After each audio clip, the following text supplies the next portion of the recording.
Hello everyone, welcome back to this series of video lecture on the subject English for Skill Enhancement. I am Arif Ahammed. I teach English in the Department of SNH MLR Institute of Technology. Today I will be discussing about punctuation. Now there are different types of punctuations. This lecture will be discussing about end and word punctuations. Right? So let's move to the main slide. Let's see the overview of the lecture. What are the aspects that I am going to cover in today's lecture? The first thing that I would be covering about is definition of punctuation. So what is punctuation? And then I will be talking about importance of punctuation, why punctuation is important, and then types of punctuation, also usage of few commonly used punctuation. So these are the four main aspects that I would be covering for today's lecture. Now let's see definition of punctuation. We must have heard the word punctuation. So what is the definition of a punctuation? Okay, so they are symbol. Basically, punctuations are symbol, like you might have seen comma, full stop, semicolon, colon. So these are all symbols, right? So punctuations are nothing but symbols, and they are used to aid the clarity and comprehension of written language. So that they are required because to make the intended meaning clear. Now let's see the example of few punctuation here. For example, I am tired. So I am tired is a complete sentence. So I need to take a break before I start another sentence. So that's why this particular punctuation mark is used here. The sky was cloudy. It started to rain. So you can see here also I need to take a pause. It might be not as lengthy as a full stop, but a pause is required. So I am using here a semicolon. So these are, again, here I am using a comma. Here it should be a full stop, right? So these are all examples of punctuation. Now you can see, if you don't put this punctuation, what will happen? The meaning won't be clear. Let's see the sentence here. For example, the last sentence, this one. The sky was cloudy, it started to rain. If I don't take a break here, if I speak out these two clauses without taking a break in between or without taking a small pause in between, the meaning might not be clear to my audience, right? So that's why punctuation aid the clarity and comprehension of written language. Fine. Also, as well as spoken language also. Now written, we can see the punctuation. While we speak, we might not be able to see the punctuation, but they play their role anyway. Now let's move to the next part of the lecture, that is importance of punctuation. Now why punctuation is important? Now there are many funny examples. I have picked this example up. Now this will help you to understand why punctuations are important. Normally we don't bother about punctuation that much, right? And that's why we do many mistakes. Now, this example will help you to understand why punctuations are very important. Now, see, there are two different sentences, one with proper punctuation, another one with wrong punctuation or no punctuation at all. Now, see the first sentence here. We are going to learn to cut and paste, kids. So here, what could you understand? You could understand by using your common sense also. You can tell that I am trying to say that there are few kids and I am addressing them and I am telling to them that we are going to learn cut and paste. Cut and paste, it's a computer skill, right? We need to learn cut and paste if we are preparing a Word document or something like that in a computer. So the sense is clear here. There are kids, more than one kid obviously, and I am addressing them and I am telling them that we are going to learn cut and paste. So this sentence is fine. But now let's see this sentence. We are going to cut and paste kids. You can see what is the difference between these two sentences. Here, this punctuation mark is missing. Here, there was a comma, right? But here it is missing. Now, see, because I am not using the comma here, how the meaning is changing. We are going to learn to cut and paste kids. So, you see, very dangerous things right here. It seems this sentence is giving us the meaning or impression as if we are going to cut and paste the kids, which is very dangerous. We might end up in jail, right? So, see the differences here. A huge difference. A small comma, I am not using it here, and then it is changing the meaning of the sentence completely. So that's why punctuations are very important and we cannot ignore them or just simply overlook them. So now let's see, there are different types of punctuations. So we will be moving into the types of punctuation. So there are basically three types of punctuation. You can see here end punctuation, internal punctuations, and word punctuation. Now as far as this lecture is concerned, I am going to discuss about only end punctuation and word punctuation. In a different video, I would be only talking about internal punctuation, right? So you can see I have mentioned the name of these different types of punctuation also. So under end punctuations, there are full stop, question marks, and exclamation marks. These three comes under what? End punctuation. Now, why end punctuation? Why end? Because if you have observed, they always come at the end of a sentence, right? Full stop, question mark, exclamation. You cannot just use them in between the sentence. They will always come at the end of the sentence. That's why their name is end punctuation. Similarly, what is word punctuation? I'm not discussing internal punctuation in details because there is a separate video lecture for that. So, word punctuation. What is word punctuation? You can see from the name itself. Uh, these punctuations are related to words, like they are not related to the entire sentence, like full stop, question mark, exclamation. They are related to words. So you can see apostrophe. Apostrophe, where do we put apostrophe? On a word, right? Hyphen also in between words we put. Capital letters also, it's actually word only. We turn, like we use certain capital letters in words. So these three comes under word punctuation. So now let's see end punctuation. First, I'll be talking about end punctuation in details. So what are the end punctuations? So there are first end punctuation, as I told, full stop. Now full stop, you know what is the meaning of full stop? It's actually a pause, and it is the longest pause among all the punctuation mark. Right. So after a full stop, you know that we are supposed to take a pause. If we don't take the pause, the meaning won't be clear. So let's see where are the instances where we are supposed to use full stop. So this is most common use at the end of declarative and imperative sentence. Now what is declarative and what is imperative sentence? If you try to remember, we have already discussed while I was talking about sentence structure or different types of sentence. So what is a declarative sentence and imperative sentence? Imperative is, you know, order basically, and declarative is like stating a fact. So you can see he likes chocolates. So this is a declarative sentence. I am putting a full stop at the end. Open the door. Now this is an imperative sentence. I'm ordering something, right? Open the door. So here also after the imperative sentence, I am using full stop. Now because most of the time, we use declarative sentence or imperative sentences. This full stop is the most commonly used punctuation, you can say. Now apart from this, where else do you use punctuation like full stop?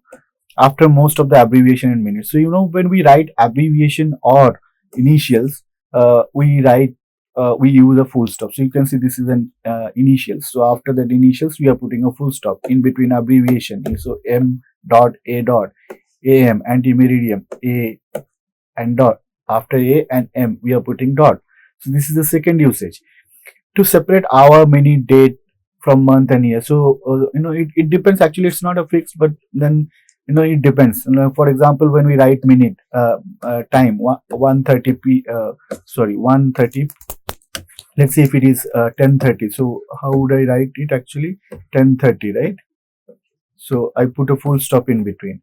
If I am mentioning date, then also we might use a full stop. Now hyphen also is used, sometimes slash also is used, but full stop also can be used. So that is the third usage. Now let's see a few other usage type like question marks. So this is the second type of end punctuation. So this comes under end punctuation. Now again, question mark also you will find mostly at the end of the sentence. So where do we use? At the end of an interrogative sentence. So this is the most common usage, If we are dealing with interrogative sentence, then obviously we are supposed to use a question marks at the end of that imperative sentence. Do you like ice cream? Here, you see it is an interrogative sentence, so I am using a interrogative marks or question marks. Now please do remember that we cannot just simply put an interrogative marks and claim that a sentence is interrogative. Interrogative sentence, they do have their own structure. For example, here you can see the be verb is coming first. Do you like ice cream?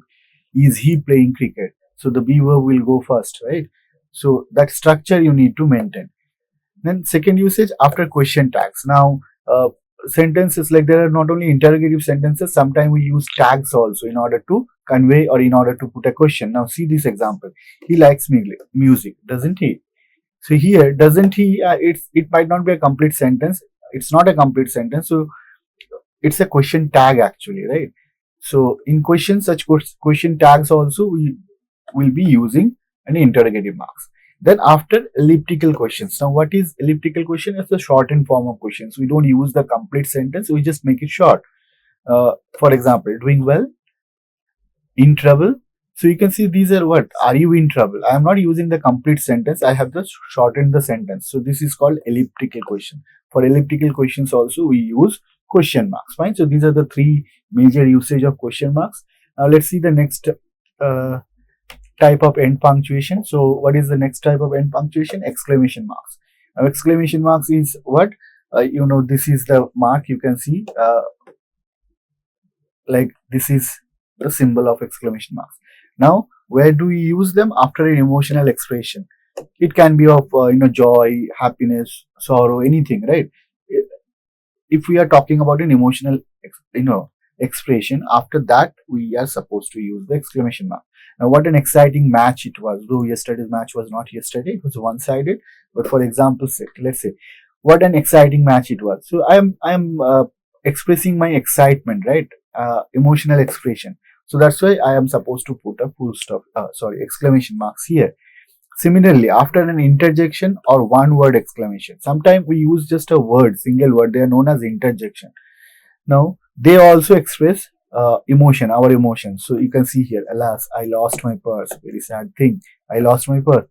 So, alas, after alas also we are putting a exclamation marks here. So this is called one word interjection. So there are many such words. You might know alas, hooray, all such words. The next usage, after an imperative sentence.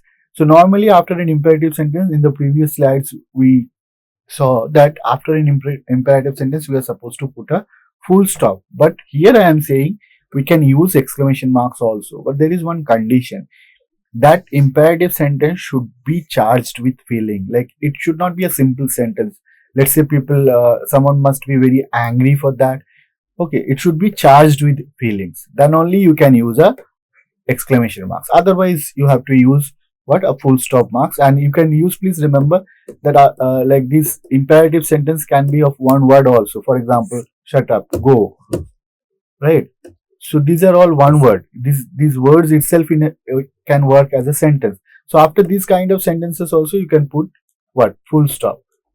But if these expressions are charged with feelings, like very strongly charged with feelings, then we have to use exclamation marks instead of a full stop mark. So that's why shut up. If I am shouting on you, let's say, it's charged with emotion, right? Charged with feelings because I am frustrated, I am angry. So I am using what? Exclamation marks. So I hope this is clear.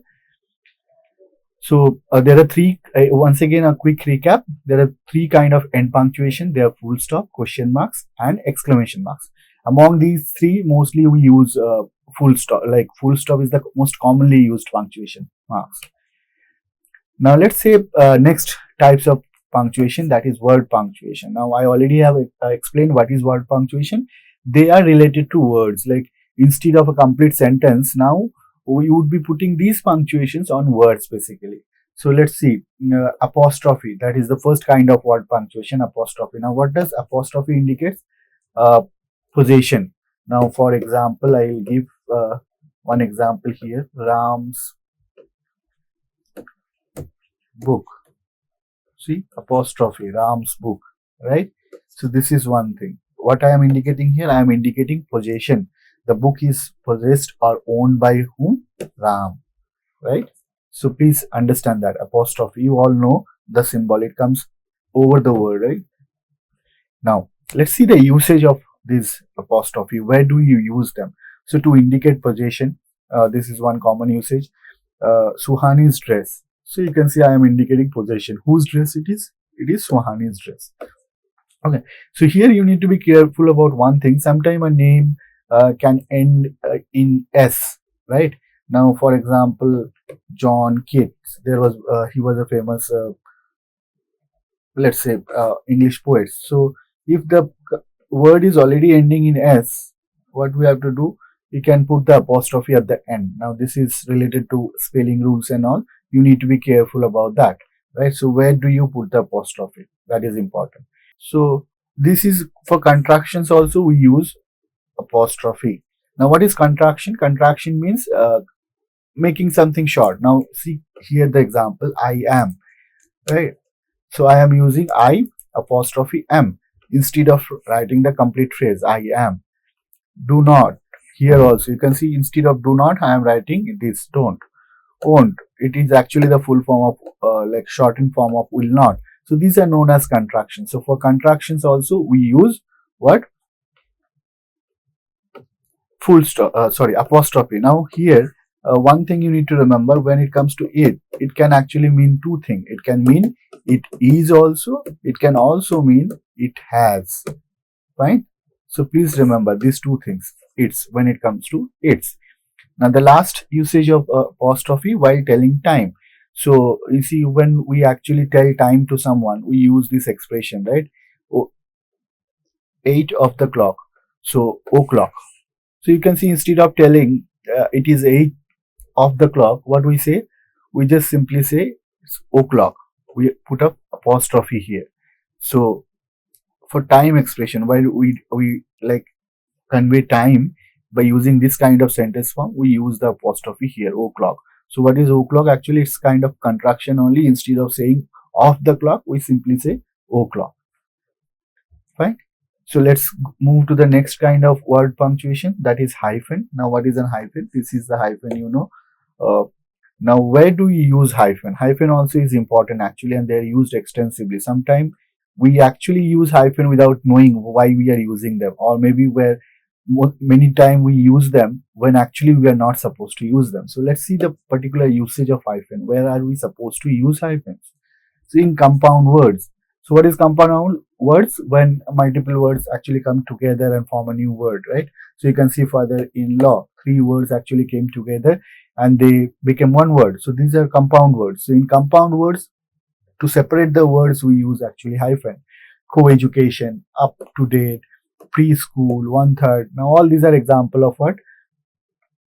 Compound words, right? Now a hyphen may separate in some cases the prefix from the second part of the word. So normally if we are adding prefix in a word, we don't use hyphen, but there are certain words where actually we need to separate the main part of the word and prefix by using hyphen in between. You can see these are the example: co-opt, t-shirt, right? So this depends on your, like you need to know about these words and then write them accordingly by using the hyphen. Co-opt, t-shirt, these are all the example. After a single letter joined to a noun. Now sometimes we use one single letter with a noun, right? You can see these examples: Y junction, U-turn, T-shape. So what is happening here? One particular word we are using with a noun. So they should be separated with a hyphen. Understood? So these are the basic usage of hyphen. Now let's come to the another type of word punctuation, that is capital letters, right? Now capital letters we are all familiar with: A, B. These are all capital letters. These are corresponding small letters. So where do we use capital letters? First letter of sentences or quotation. So whenever we are starting a quotation or whenever we are starting a sentence, we always should be using what? Capital letter. You can see here first sentence is he, so he should be capital. Then here you can see she, again starting of a sentence, so S should be capital.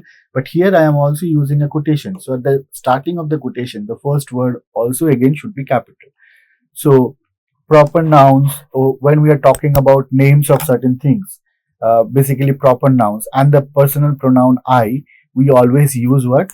Capital letter. So Mount Everest, M and M, proper name, right? They should be capital letter. Usmania, capital letter. University also. Here, name of a person, Kalam, Abdul Kalam, you know, K is capital. Fine. So sometimes with adjectives derives from proper noun. So sometimes what happen? We use adjectives derived from proper noun. Now, for example, Indian festival. Indian festival. Now, what is happening here? Can you tell? Indian festival. So this Indian here is actually working as an adjective, right? And it is derived from the proper noun India. So for this kind of Indian also, we would be using what? I should be capital. Japanese doll, for example, J should be capital. Next, with adjective derived from proper noun. So this is what I already explained. You can see Indian festival, Japanese food, etc. Now with the first letter of day, month, festival, special occasions, literary works, high ranking official, head of state, heads of religion, historical events. So all these things, the first world war, these should be capital. Historical event, the, sorry, here I'll write the first world war. So you can see these are historical events. So F capital, W capital, again W capital. Gitanjali, for example. What is Gitanjali? No, it's not a name.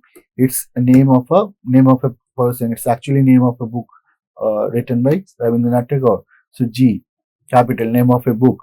So all religious book, let's say Bible, Gita, Upanishad, Bhagavad Gita, all these should be using capital letters. Fine. So these are the usage of capital letters. Now you need to be extra careful about capital letters because sometimes we don't follow the norms. Always remember I, the personal pronoun I should always be in capital. You don't need to, it doesn't need to be at the beginning of a sentence to be capital. Please remember, wherever you are using the word I as personal pronoun, it should always be capital. Fine. Now, apart from these two kind of punctuations, there are certain punctuation that don't come under any particular category, but they are important nonetheless. So you can see the dash, square brackets. So dash is like hyphen only, but it's actually smaller in length. So where do we use these two particular punctuations? To indicate an abrupt stop or change of thoughts, we use dash, a small hyphen, you can say. If my friend were alive, but why lament the past? So you can see change in thoughts, okay? Or what I'm doing, abrupt stop. I'm stopping. I was thinking about my friend, but then all of a sudden I'm stopping and saying why, lamenting about the past. So in these cases, we are supposed to use dash. To resume a scattered subject. Now, to resume a scattered subject also we use friends, companion, relatives, all deserted him. So these are all scattered subject, and after we are connecting them, right? So to resume a scattered subject also we use what? Once we tell the subject separately, what we are doing, we are also actually giving the context, all deserted him. So in these kind of situation also we use dash. Then let's come to the next category, that is square brackets. Where do we use square brackets? They are very common. What is square brackets? This is square brackets, right? So where do we use them? Square brackets are used to offer clarification or to help reader understand the sentence. So let's say if I am writing something in very short, people might not understand what I am writing. So within square bracket, I might provide certain clarification. See the example. She drove 60 miles per hour. So 60 miles per hour I am putting under square brackets, within square brackets.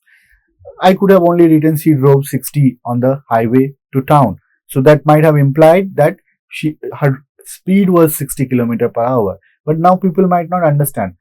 Reader might not understand. So that's why within square brackets I am giving the explanation, the more details about the word 60, right? Okay, next category, let's say other punctuation marks, that is parenthesis and slash. There are two another punctuation mark. Now parenthesis means this is called parenthesis, right? And slash means you all know this is slash. So where do we use parenthesis? Parentheses or brackets are often used to include extra or additional information. So if we are talking about something additional, something extra, even if we don't write them, it would be fine. The meaning won't be problematic or meaning won't be blurred. They are called extra information. Now, in order to enclose, like separate that extra information, we use parentheses. So you can see the library, the exact sentence, original sentence is actually the library needs to be repaired.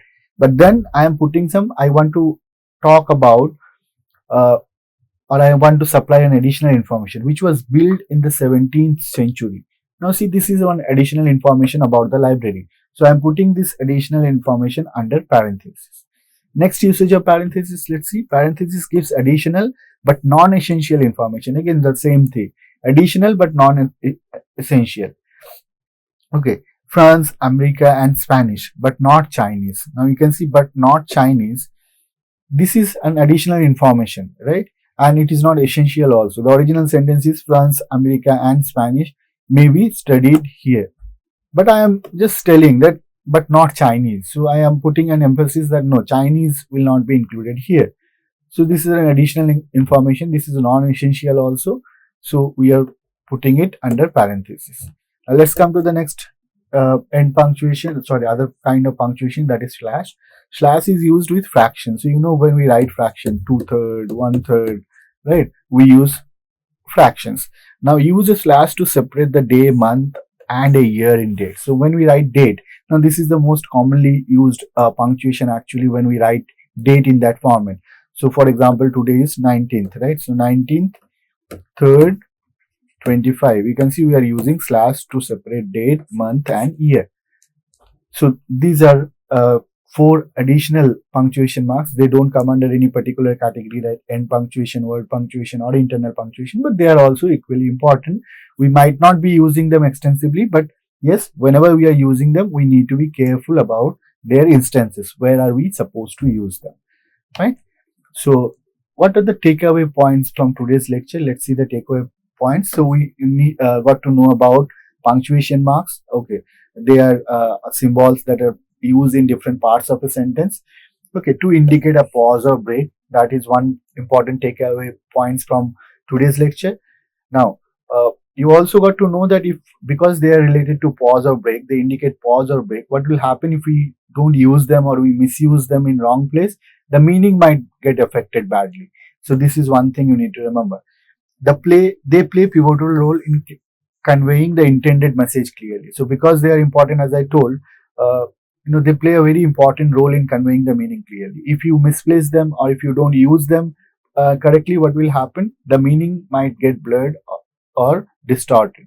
Okay, I have given an example where the meaning actually changed completely. There are many such examples, right? So that is one important point of the lecture. Takeaway points of the lecture. They can be broadly categorized in through groups. So you also got to know about different types of punctuation marks. There are basically 3 major types of punctuation marks. They are end punctuation, internal punctuation, and then word punctuations. And apart from that, we also discuss about 4 different other punctuations. Now each of them can be used in various contexts. So we have also discussed the instances where we are supposed to use all these punctuation marks. So these are the takeaway points of today's lecture. Hope you enjoyed the lecture and hope it will help you to understand punctuation or their usage in a better manner. Thank you, everyone.